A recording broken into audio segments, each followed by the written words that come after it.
আপনারা জানেন আমাদের মুসলমানদের ঘরগুলো কিন্তু এখন জিনের আসর হয়ে গেছে। আমাদের ঘরগুলোতে এখন কি প্রচুর পরিমাণ জিনের আসর থাকে। কিভাবে জিনের আসর থাকে জানেন? পবিত্র রাখবেন, অপবিত্র না।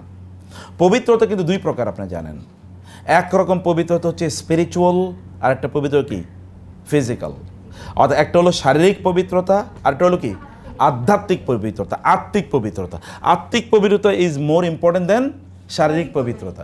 আত্মিক পবিত্রতা কি বলেন তো? আত্মিক পবিত্রতা হলো আত্মার দিক থেকে পবিত্র। আত্মার দিক থেকে পবিত্র। আত্মার দিক থেকে পবিত্রতা হলো কেবলমাত্র ইবাদত হবে কার? আল্লাহর। যেমন শিরকটাকে আল্লাহ তাআলা বলেছেন ইন্নামাল মুশরিকুনা নাজাসুন, মুশরিকরা হচ্ছে অপবিত্র। তার মানে কি মুশরিকরা কি কোনোদিন গোসল করে না? ওরা কি পেশাব পায়খানা করার পরে ওরা পানি ব্যবহার করে না? এক্স্যাক্টলি। মূল অপবিত্রতা কোথায়? আত্মায়। ইন্নামাল মুশরিকুনা নাজাসুন ফালা ইয়াকরাবুল মাসজিদাল হারাম বা'দা আমিহিম হাযা। আপনি জানেন তো মক্কা এবং মদিনায় মুশরিকদের প্রবেশ নিষিদ্ধ, হারাম হুদুদ এরিয়ায় প্রবেশ নিষিদ্ধ, কারণ ওটা পবিত্র জায়গা। অপবিত্র লোকের ওইখানে ঢুকতে পারবে না। তো অপবিত্র কি এটা ফিজিক্যাল? এটা স্পিরিচুয়াল ইমপিউরিটি। আমাদের এক নম্বর কাজ হচ্ছে আমাদের পরিবারগুলোকে স্পিরিচুয়াল ইমপিউরিটি থেকে রক্ষা করতে হবে। অর্থাৎ স্পিরিচুয়ালি তাদেরকে পিওর বানাতে হবে, পবিত্র বানাতে হবে। আপনারা এবং আপনাদের পরিবারে যারা আছে অথবা যারা থাকবে তাদেরকে স্পিরিচুয়ালি পবিত্র বানাতে হবে। কীভাবে পবিত্র বানানো? সেখানে কেবলমাত্র আমরা আনুগত্য করবো কার? আল্লাহ সুবহানাহু ওয়া তাআলার। সেখানে আল্লাহর আনুগত্যের বাইরে অপবিত্রতা তৈরি হয় এমন কোনো এলিমেন্ট থাকবে না। এমন এলিমেন্ট কী কী হতে পারে?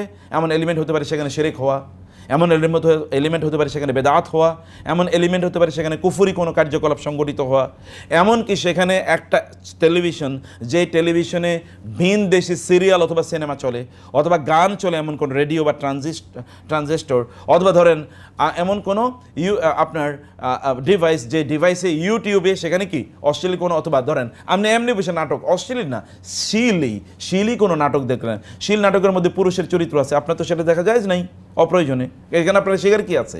অথবা কমপক্ষে এটা তো আপনার অপ্রয়োজনীয় কাজ, কারণ আল্লাহ সুবহানাহু ওয়া তাআলা বলেছেন কদ আফলাহাল মুমিনুন আল্লাযীনা হুম ফি সালাতিহিম খাশিউন ওয়াল্লাযীনা হুম আনিল লাগwi মুরিদুন। মুমিনরা তারা অপ্রয়োজনীয় কাজ থেকে তারা দূরে থাকে নিজেদেরকে, দূরে থাকে তারা নিজেরা। এখন আপনি নাটক দেখা, সিনেমা দেখা, এগুলো কি প্রয়োজনীয় কাজ না অপ্রয়োজনীয় কাজ? অপ্রয়োজনীয় কাজ থেকে তারা নিজকে দূরে রাখছেন। এটা একটা এক্সাম্পল আমি বললাম। স্পিরিচুয়াল ইমপিউরিটি এরকম। স্পিরিচুয়াল ইমপিউরিটি হচ্ছে ঘরের মধ্যে গালিগালাজ এবং ঝগড়া বিবাদ, মারামারি ইত্যাদি লাগিয়ে রাখা, এটা স্পিরিচুয়াল ইমপিউরিটি। ঘরের মধ্যে কেউ কাউকে ভালো না বাসা, অথবা ঘরের মধ্যে এক ধরনের কি অস্থিরতা সবসময় তৈরি করা, এটা হচ্ছে একটা স্পিরিচুয়াল ইমপিউরিটি। কিন্তু এটা ফিজিক্যাল ইমপিউরিটি আছে।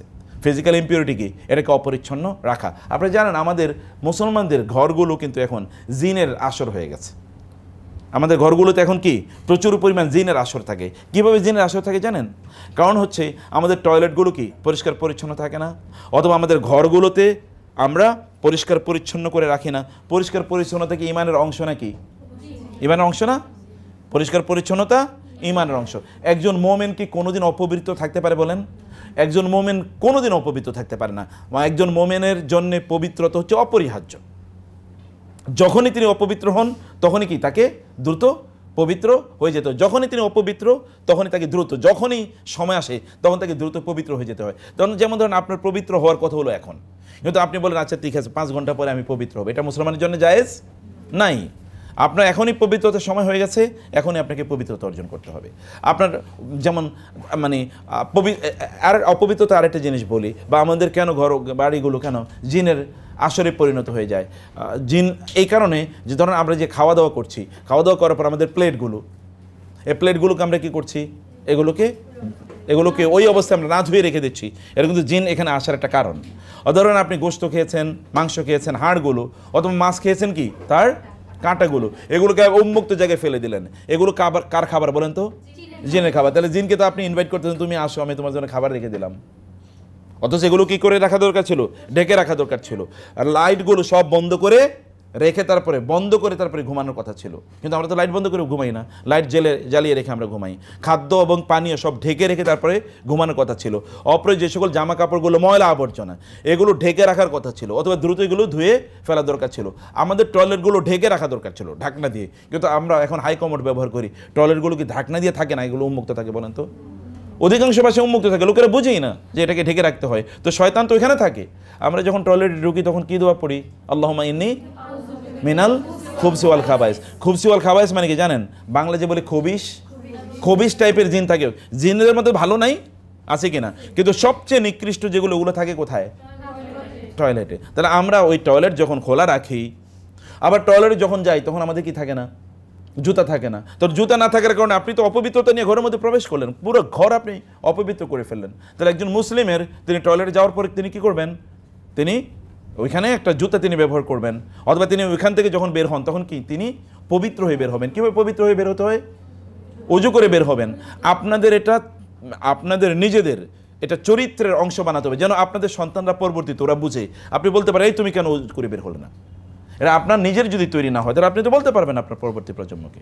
আমি বলছি না যে সবার বিয়ে তো হয় না, কিন্তু হবে তো আলটিমেটলি। আপনাদের সন্তান হবে এবং আমরা চাই আল্লাহ তাআলা আপনাদেরকে দিনদার সন্তান দেখ, যেন তাদেরকে নিয়ে আপনারা সত্যি করতে গর্ব করতে পারেন, ফেরেশতারা গর্ব করতে পারে দেখো তার সন্তানটা কি। তাহলে আপনার সন্তানদেরকে আপনাকে শেখাতে হবে, আপনার স্বামীকে শেখাতে হবে, আপনার ছোট ভাই বোন তাদেরকে শেখাতে হবে তুমি কি অজু করে বের হয়েছো? একজন মুসলিম তো অপবিত্র থাকতে পারে না। তাহলে আপনাকে এই পবিত্রতা অর্জন করার জন্য এই কাজগুলো করতে হয়। যখন আমরা টয়লেটে ঢুকি তখন আমাদেরকে বাম পা দিয়ে ঢুকতে হয়, টয়লেট থেকে যখন বের হই কি তখন ডান পা দিয়ে বের হতে হয়, টয়লেট ঢুকার সময় দোয়া পড়তে হয়, টয়লেট থেকে বের হয়ে কি দোয়া পড়তে হয়। এই কাজগুলো আমি টয়লেটের একটা ব্যবস্থাপনার কথা বললাম। ঠিক এইরকম অসংখ্য জিনিস আছে অপবিত্রতার। কোনো অপবিত্রতা এখানে ফিজিক্যাল কোনো অপবিত্রতা এখানে থাকতে পারে না। একজন মুসলিম ফিজিক্যালি তিনি তার বাসায় অপবিত্র থাকবেন না। আপনার বাসাটাকে যদি ওই যে বললাম, আচ্ছা আপনি কি মসজিদকে অপবিত্র রাখতে পারবেন? তার মানে দেখেন ওই যে আমি ওই সময়ের কথা বলেছি, ইউসুফ আলাইহিস সালাম মানে মুসা আলাইহিস সালামের সময়ে ওইখানে ফেরাউনি সংস্কৃতি যেহেতু চলছে, সেই কারণে আল্লাহ তাআলা তাকে বললেন মুসা আলাইহিস সালামকে যে তোমার বনী ইসরায়েলকে বলো কি ঘরগুলোকে কি বানাতে? মসজিদ বানাতে। ঘরগুলোকে বিশ্ববিদ্যালয় বানাতে। বিশ্ববিদ্যালয়ের পর কথা পরে আসছি। ঘরগুলোকে মসজিদ বানাতে। মসজিদ বানানোর জন্য আপনাকে এটা পবিত্র রাখতে হবে, অপবিত্র রাখার কোনো সুযোগ নেই।